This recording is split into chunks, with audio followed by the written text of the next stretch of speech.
welcome everybody to another broadcast of Jerusalem's Gate. I pray everybody's doing well. It's early in the morning and kind of slept in today, being the weekend, and just really excited that the Holy Spirit has been upon me and really revealing a lot of things to me in the Word through prayer and reading the Bible. All your answers are in the Bible. No matter what you're going through, no matter what troubles you're going through, what heartache, what mental or physical suffering you're going through, everything is found in the Bible. I like to call the Bible God's personality because it does reveal God's personality, and God has a personality, believe it or not. God's a person, and made up of three: God, the Father, the Son, and the Holy Spirit. And I know that's difficult to understand for some, but Jesus is God, and He came to earth as a second part of the Trinity. And it's very complicated to explain for those that don't understand it. But I got some information here. I got some videos that I'm gonna show. This video here, and then two other videos regarding military equipment and modifications, new technology to military equipment. But let's read some of the article. Special report: how a secret Russian airlift helps Syria's Assad. Now we know that the sanctions are put on Syria and Assad, and they found a way to go against it. Moscow, Kiev, Reuters. In a corner of the departures area at Rostov airport in southern Russia, a group of about 130 men, many of them carrying overstuffed military-style rucksacks, lined up at four check-in desks beneath screens, and showed no flight number or destination. Let's read a little bit more. When a Reuters reporter asked the men about their destination, one said, "We signed a piece of paper. We're not allowed to say anything. Any minute the boss will come and we'll get into trouble." Quote, "You too," he warned.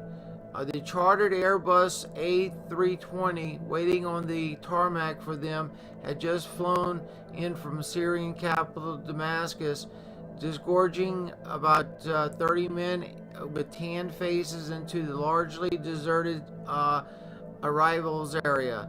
Most were in camouflage gear and khaki desert boots. Some were toting bags from Damascus airport duty free. One more paragraph. The men were private Russian military contractors, the latest human cargo in a secretive airlift using civilian planes to ferry military support to Syrian President Bashar Assad in a 6-year fight against rebels. A Reuters investigation of logistical network behind Assad's forces has uncovered. So they're sneaking in military personnel, and they're bound not to speak about it. I got a little video here from Reuters. This news is also from Reuters, and I got a video from Reuters, and I got two other videos that I thought you may be interested in to watch. Here we go with the first video, and the other videos will follow. Let's see here. There we go. The Kremlin denies these men at an airport in southern Russia exist, nor are their flights listed in any timetable. One of them told a Reuters journalist that if they were seen talking to them, they'd be in trouble. Make no mistake, our investigation has found that these are Russian military contractors returning from Syria. Lots of them. One source estimated there could be up to 3,000 mercenaries fighting in that country's civil war. Officially, Moscow isn't waging a ground campaign there. They say its involvement is limited to air support and small numbers of special forces troops and trainers, mostly at this Russian base in Syria. But publicly available flight tracking data shows the routes of the planes. Some passengers were even seen carrying bags from the duty-free store in Damascus. The existence of the flights lays bare how Russia has exploited gaps in US sanctions, aimed at choking Syria's government and its allies of the ability to fly in troops and supplies. The aircraft Reuters investigated were hidden behind layers of buyers and sellers, ranging from a tiny island tax haven in the Pacific to Ireland and Arizona. It's not clear if any among them actually knew where the planes ended up. Many declined to talk to us or didn't return calls. The flights also speak to the sensitivity and human cost of the war for Moscow. The Defense Ministry says 44 of those Russian military personnel have died in Syria since they were first deployed there 3 years ago. But Reuters has found that almost just as many contractors have died in an 8-month period last year alone. Some of their families have shown us their death certificates, issued by the Russian consulate in Damascus. Violent deaths. They all spoke anonymously, told that their husbands' recruiters had warned of repercussions if they talked. Russia's defense ministry has not responded to questions about the flights.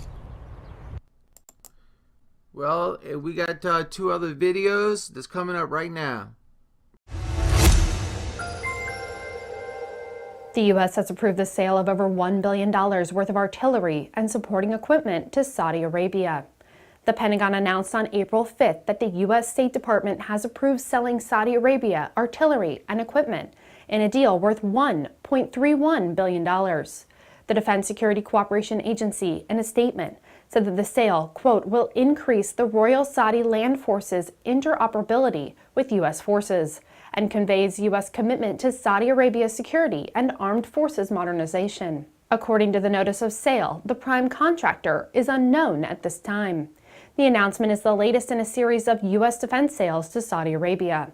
Last month, the State Department approved another $1 billion in arms sales to the Saudis, including roughly $670 million in anti-tank missiles. For United News International in Washington, D.C., I'm Caitlin Mangum. China's J-10 fighter jet has reportedly gotten some upgrades to make it even more stealthy. A photo has emerged on Chinese online forums showing a J-10 multi-role fighter aircraft flying with a modified exhaust nozzle that features thrust vector control.